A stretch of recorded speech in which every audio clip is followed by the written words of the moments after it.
Ani, Kumusta, Bonjour, and hello, Camp Med. I would like to acknowledge my privilege as a cis woman with cultural roots found in the Philippines, and as well as my relations as a colored treaty person of the Robinson-Huron Treaty here in Canada. I acknowledge and I'm honored to have this opportunity to share my story with you all on the traditional territory of Maamwesying, Anishinaabe. I prepared this video for you and I hope you enjoy it.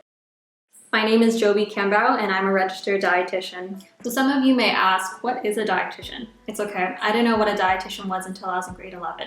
So registered dietitians in Ontario are recognized nutrition experts in the field. We believe in the power of food to enhance lives and improve health. We work in interprofessional healthcare teams where we're recognized for nutrition experts to translate scientific nutrition information and digesting that into personalized, individualized advice that could help meet the needs of our clients. We provide nutrition education and counseling in various settings. So this could look like working in a hospital, working in a long-term care home, community center, public health, and also it can look like working in sports teams and facilities, or as well as the food industry, so product development, social media, entrepreneurship, and also in the academic and research setting. So a large part of what we do involves working with clients, families, and communities, looking at to identify nutrition need, even a request or an interest, and working with those clients to figure out how we can create a personalized plan or a recommendation to help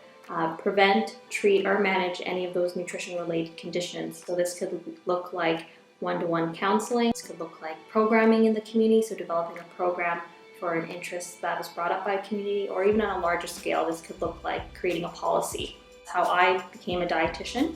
So the first step in becoming a dietitian is completing a university degree in human nutrition and dietetics from accredited university. So currently in Ontario, there are about 4 universities that are accredited. There's Russia University College at Western, Ryerson University, University of Guelph, and the University of Ottawa. So I'm a proud alumna of Western University, where I completed my Bachelor of Science in Food and Nutrition, and also a minor in First Nation Studies. And so through that degree and also that additional minor, I was able to really hone in and focus on my interests and passions for nutrition and also Indigenous health, which could help lead me to where I am today. So after that you complete that degree in an accredited program, you're to complete a practical training component, which could look like completing an internship or a master's program. So I went through the internship route with the Northern Ontario Dietetic Internship Program, also called NODIP, here at the Northern Ontario School of Medicine, where I got to further explore and develop on my interest for Indigenous health and community health. During my time at NODIP, I had the opportunity to train and work in various internship placement settings. I got to work at Health Sciences North, Health Canada, and also community placement with Maamwesying North Shore Community Health Services. So in addition to those internship practical training components, you also get to do a research component and present it to other students, interns, and dietitians in the field. I got to do a segment piece or a research presentation on co-creating space for Indigenous ways of knowing in the dietetic profession. So I currently work as a community dietitian with Maamwesying North Shore Health Services.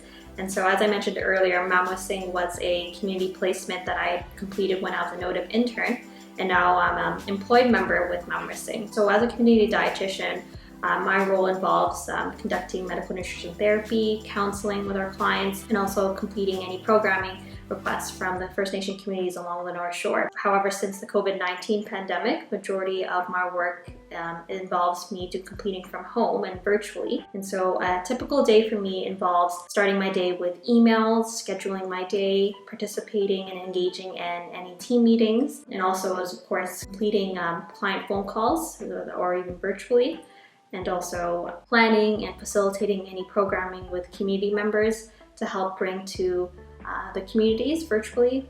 And on occasion, when I can, I try to keep up to date with research on nutrition by scheduling for myself every Wednesdays to allocate to be a part of webinars, workshops, and also coursework, keep up to date on my learning.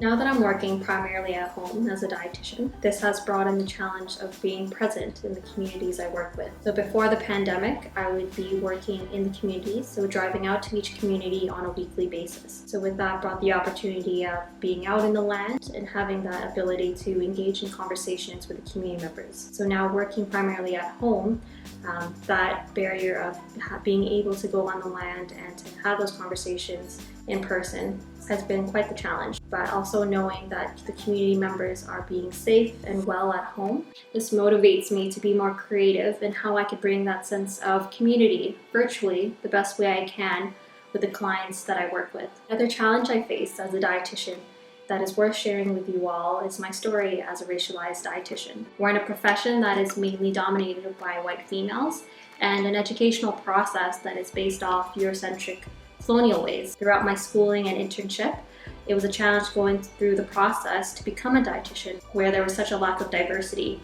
All throughout my university career and internship, I was always the only Southeast Asian in my class. Even today, there are very few, less than 3 dietitians in the field that identify within the BIPOC community here in the Sudbury district area. Back then, and more importantly now, I believe this challenge and truth on the lack of diversity in the dietetic profession, but also in the healthcare setting and field is so valuable because it provides me and other BIPOC students, interns, and dietitians with an experience and voice to strive for equity. When I was in high school, looking into becoming a dietitian, the thought of advocating for diversifying a profession or the healthcare setting didn't cross my mind, to be honest. And today, now working with racialized peers and dietitians, advocating to diversify the profession, I wouldn't know how to prepare myself then to the work that I'm doing now. But a few things I would tell myself if I had the opportunity to go back in time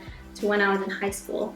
I would tell myself to get educated on what privilege is and how that could look like for me, to be open and willing to learn more about the history and current issues of racism in the healthcare setting. And lastly, to remind myself that career fields and job opportunities are constantly changing. So be reflective on your interests and passions. Be creative. I'm excited for your future. And lastly, I'd like to say miigwech, salamat, merci, and thank you, Camp Med, for allowing me to be a part of your journey.